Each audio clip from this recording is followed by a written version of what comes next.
Okay, so today we're going to do a crown seat, very common appointment type here. I'm going to try to go through the most complex version of it. Usually we're not going to do all of this complex stuff, but I'm going to go through the scenario that we can't get the crown off, so we're going to just section the crown just a little bit. In this instance, we're probably not going to need that, but I am going to just score it just a little bit. And then what we do is we'll use our plastic instrument to go ahead and have the tooth or the temporary crown fall apart. And then we'll use the hemostat to remove the temporary. Obviously, then we will take off the temporary cement, making sure that the tooth is perfect. And then we will cement, or we'll place the crown on the tooth and take a bite wing so that we can both verify that the margins are perfect, and also for insurance purposes, we have proof that we cemented the crown.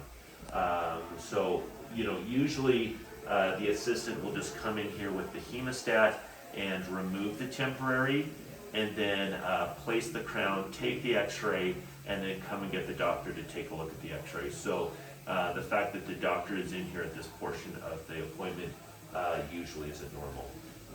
So we'll go ahead and just show you how to section that crown real quick. The patient was feeling a little bit sensitive here, so I did get her numb.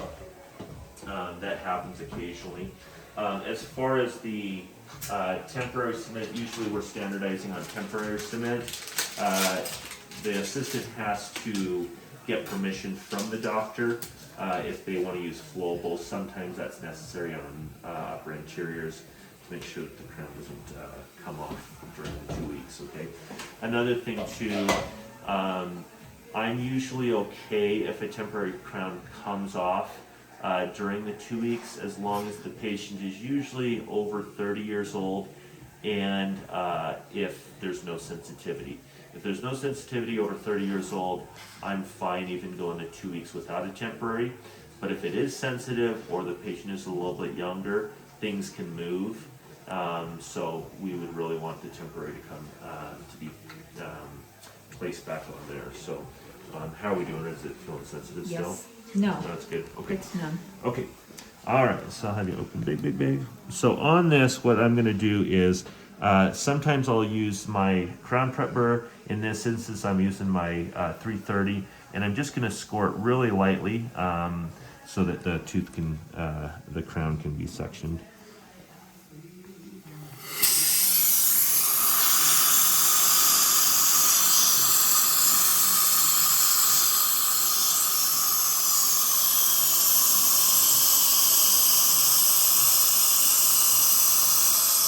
Doing okay there? Good.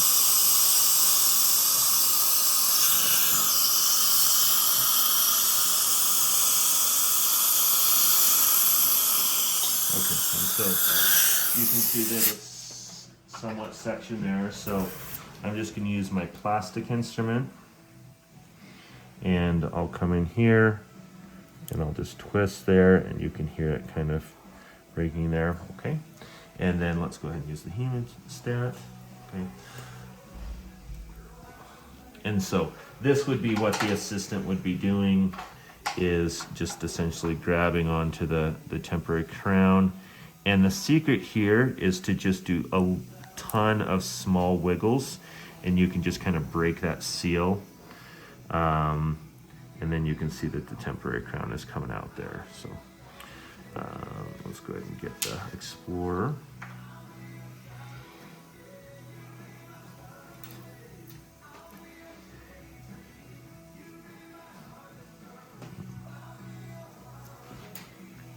Let's get her a little bit of a rinse there. Some chunks, suction, high-speed suction. Good.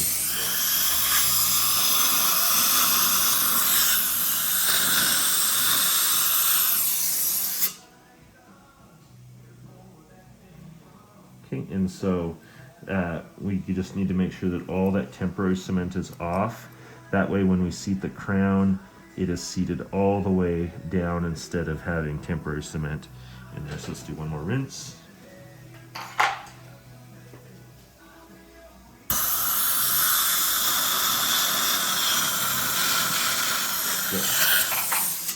Okay, and when we bring out the crown, we're going to have the cast here. The box is going to be back here. We do need to have the cast available to make sure that the doctor can check to make sure that it's seating correctly on the cast. Okay, and again, this is what the assistant would be doing. And we'll go ahead and seat that crown.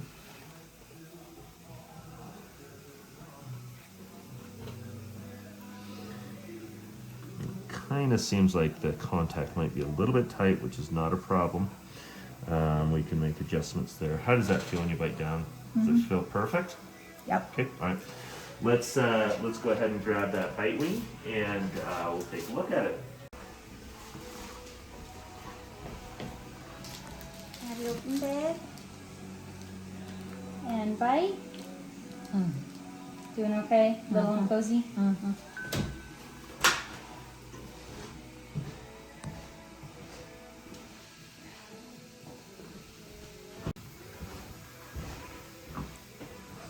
Have you opened?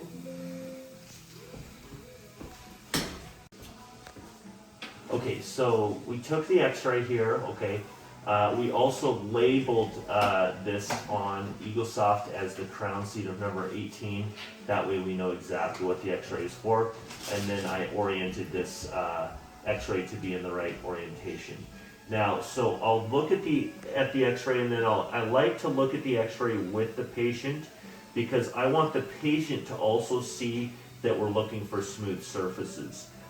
Sometimes, you know, if they move away from my office and they have another dentist, I'd like my patient to be as smart as me looking at these x-rays, and it also keeps me honest to make sure that we're doing perfect by the patient. Okay, so we're looking, and I show this to the patient, we're looking for smooth surfaces from tooth right under crown, tooth right under crown. That's exactly what we've got. How does it feel? Good. Good, okay. So we'll go ahead and remove the bit here, and we'll get cementing it. Okay, so you can see that the assistant setup here is just a basic tray. Okay, we don't always have the plastic instrument. In this case we do, just because we had to cut the crown off. And then we sometimes will need to have a bite just in case the bite isn't perfect. I've already asked the patient if she feels if the bite is perfect, and she says it does. We've already inspected the margins, so now we're going to just make our final check here, make sure that everything is perfect. Now, if it was high, the first thing that I would be doing is looking at the interproximal, seeing if we have too tight of a contact. I adjust all of my interproximal contacts with my yellow flame-shaped burr, and then before I cement it, I will polish it with my Arkansas stone or white stone here. And then if it's still high, then I'll check the occlusion with the articulating paper, and then I'll make small adjustments. In this case, we're not having to make any, so we'll just move to the cementation phase. Okay, so the first thing that we do is we get the crown ready, and then we will get the tooth ready, okay? So the doctor just takes the Ivoclean. Now, Ivoclean needs to be used for all of your zirconia crowns. Sometimes instead I'll just either clean, if it's an Emax crown or a metal crown, I'll simply just clean it with water, or potentially clean it with phosphoric acid.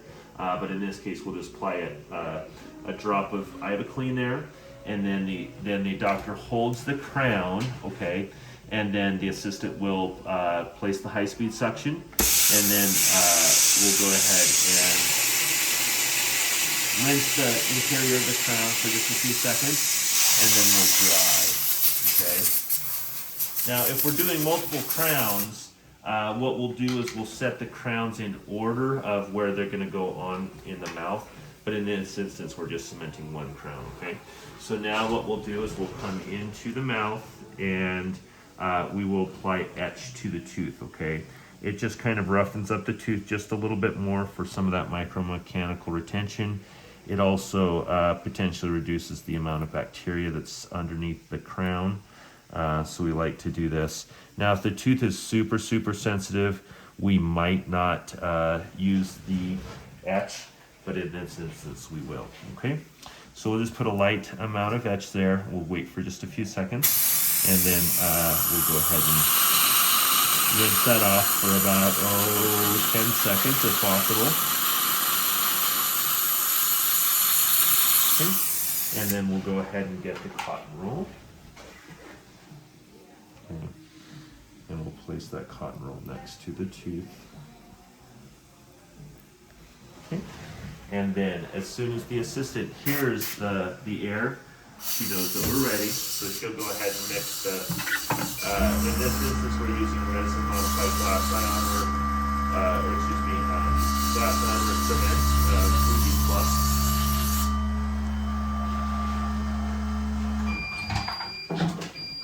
So she will click 3 times into her palm and then hand it to the doctor over the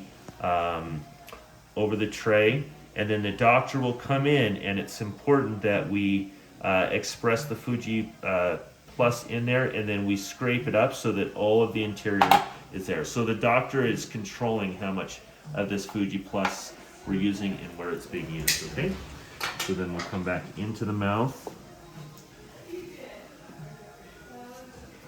and we'll apply a lot of force here, okay? And it's important that we do this, and because the doctor knows how the original crown was seated in order to get those perfect margins, and so they're able to apply that same force. We don't use a cotton roll at this point for the patients to bite down on, because that can dislodge the crown, and then we can get a dislodged crown that gets seated. So the doctor kind of controls this. The next instrument we're going to use is the Explorer. We're going to kind of wait for the cement to get into the gel phase here, and then we'll start removing some of this excess. As quickly as possible, we want to get into the interproximal with our floss, okay? So what we're going to do is I'm going to place my floss on the interproximal there. I'm not going to go through the contact. The assistant is going to place her finger on the occlusal surface, and then we'll go right through. And as soon as we hear that snap, then we know that we're safe, and then we do not have to try to go into the interproximal. If we have problems getting through the interproximal and we get blocked out, then what we'll use is we'll use a floss threader to go under the contact and just kind of pull the cement coronally instead of pushing it apically. And it does take a little bit of time. Usually that procedure is about a 20-minute procedure instead of a 2-minute procedure, which is why we really want to work on getting that floss interproximal as soon as possible before this cement really dries up. So now that we've kind of taken off the excess here, we're going to do another rinse.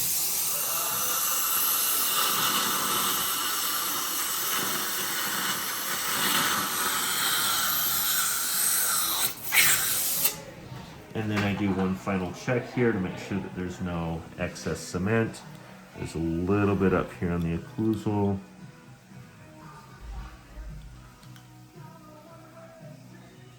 There's a little bit here on the interproximal.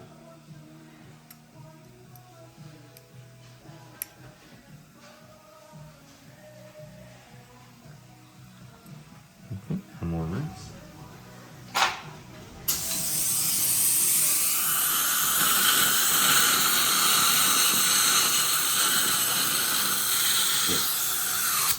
How does that bite feel? Perfect still? Mm-hmm. Good. Okay. So the post-cementation instructions to the patients are that they cannot chew on this tooth for about an hour. We don't want any negative pressure on the crown. And then after that, they're going to floss around this tooth religiously, just like all of their other teeth, so they don't get a cavity on it. They are good to drink within an hour. When they do floss after the hour, they'll just do it normally. I know during the temporary crown that they went down and to the side, but with this crown, they'll go down and up just like a normal tooth.